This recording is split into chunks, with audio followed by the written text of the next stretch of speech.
Hello guys, स्वागत है आपका अपने यूट्यूब चैनल स्टडी विद अमन कुल में।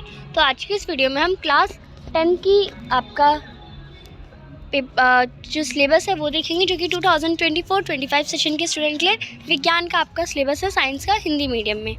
तो सबसे पहले हम यूनिट डिस्कस कर लेते हैं। पहला यूनिट आपका केमिस्ट्री का है, chemical substance and nature and behaviour, 25 marks का आएगा। दूसरा यूनिट आपका बायोलॉजी का है, वर्ल्ड ऑफ लिविंग, जो कि 25 मार्क्स का होगा। तीसरा यूनिट आपका नेचुरल फिनोमेना और इफेक्ट ऑफ करंट, दोनों ही फिजिक्स के यूनिट होते हैं, 12 और 13, 25 मार्क्स का ये भी होगा। Natural resources as a science का एक यूनिट होता है, पर ये बायो के अंदर आ जाता है, तो बायो का आप समझ लीजिए 25 और 5 30 नंबर का पेपर होगा। तो चैप्टर अब डिस्कस करते हैं। पहला यूनिट से आपका पहला चैप्टर आएगा रासायनिक अभिक्रिया और एक समीकरण। प्रयोग वगैरह देखने की ज़रूरत नहीं है, आपकी टीचर आपको देंगे, आपको उसमें से लिखना होगा। यहाँ से कोई अपना मत्था मारने की कोई ज़रूरत नहीं है। दूसरा चैप्टर आपका होगा अम्ल क्षारक एवं लवण। तीसरा चैप्टर आपका आएगा धातु एवं अधातु। एंड फिर दूसरी इकाई से आपका पांचवा चैप्टर आएगा जैव प्रगम। छठा चैप्टर आएगा पादप एवं जंतुओं में नियंत्रण व समन्वय। और पांचवें यूनिट से आपका चैप्टर नंबर 13 आएगा हमारा पर्यावरण।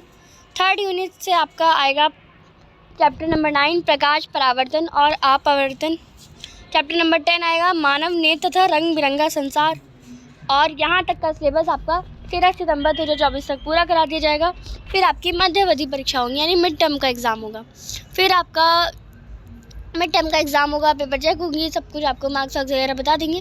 फिर सेकेंड टर्म स्टार्ट होगा, लगभग 13 सितंबर से स्टार्ट रहेंगे पेपर, तो 15 सितंबर से मान लो, और आपके अक्टूबर तक चलते हैं।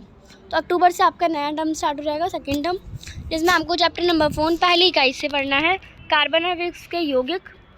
चैप्टर नंबर 11 पढ़ना है विद्युत, जो कि यूनिट 4 से है। और चैप्टर नंबर 12 पढ़ना है विद्युत धारा के चुंबकीय प्रभाव, जो कि यूनिट 4 से ही है। फिर यूनिट सेकंड से चैप्टर नंबर 7 पढ़ना है जनन। और चैप्टर नंबर 1 पढ़ना है आपको आनुवंशिकता। फिर यहाँ पे आपको नोट दे रखा है कि आपका ये सिलेबस, यानी सेकेंड टर्म का सिलेबस 13 दिसंबर तक कंप्लीट हो जाएगा, यानी अक्टूबर नवंबर दिसंबर ओनली आपको ऑलमोस्ट 2.5 मंथ दे रखे हैं आपको सेकेंड टर्म का सिलेबस कंप्लीट करने के लिए। तो आप पढ़िए, और फिर आपकी प्री बोर्ड का एग्ज़ाम होगा। प्री बोर्ड का एग्ज़ाम दिसंबर जनवरी के बीच में हो जाएगा, और फिर आपका बोर्ड का एग्ज़ाम होगा। और क्वेश्चन आपका 46% आपको नॉलेज कितना सारा है, आपको फॉर्मूले या फिर कोई भी क्वेश्चन सॉल्व करना, क्वेश्चन रिमेम्बरिंग कितनी है आपकी, वो 46% देखा जाएगा। कैसे आप अपना आंसर अप्लाई कर सकते हैं, वो 22% देखा जाएगा। और फॉर्मुलेट करना 32% देखा जाएगा। और क्वेश्चन की टाइपोलॉजी, क्वेश्चन बहुत वेरी शॉर्ट आंसर टाइप, आपके असर्शन, रीज़न बेस्ड, कथन कारण वाले, और short answer, long answer, source based, case based, ऐसे पैसेज बेस्ड। और 33% आपको चॉइस दी जाएगी, यानी लगभग अगर आपको 100 क्वेश्चन आ रहे हैं तो हर तीसरे क्वेश्चन पे आपको चॉइस दी जाएगी। बट 100 क्वेश्चन नहीं आते, ऑलमोस्ट 36 to 38 क्वेश्चन आते हैं। उनमें से आपको ऑलमोस्ट हर 5-6 क्वेश्चन पे आपको एक चॉइस दे दी जाएगी।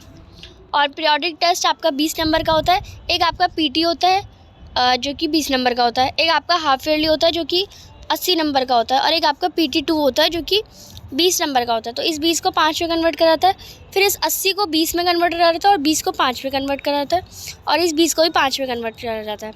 और आपके 3 आपके असेसमेंट हो गए।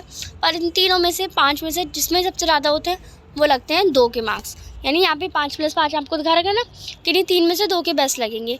तो आपको हाफ ईयरली, पीरियोडिक और दूसरा पीरियोडिक, तीनों को एक जैसा इक्वली ट्रीट करना है। यानी कि हाफ ईयरली में सबसे ज़्यादा बहुत पढ़ना है, पीरियोडिक में पढ़ना ही नहीं है। पीरियोडिक में और एक चैप्टर आ रहा है, आपको उसमें और अच्छे से मेहनत करनी है।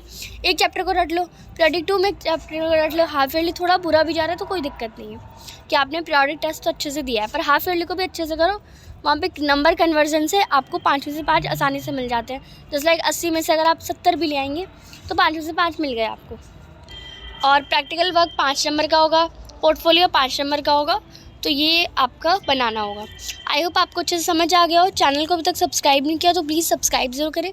वीडियो अच्छी लगे तो इसे लाइक करिए, दोस्तों के साथ शेयर ज़रूर करिए। Thanks for watching, bye bye guys.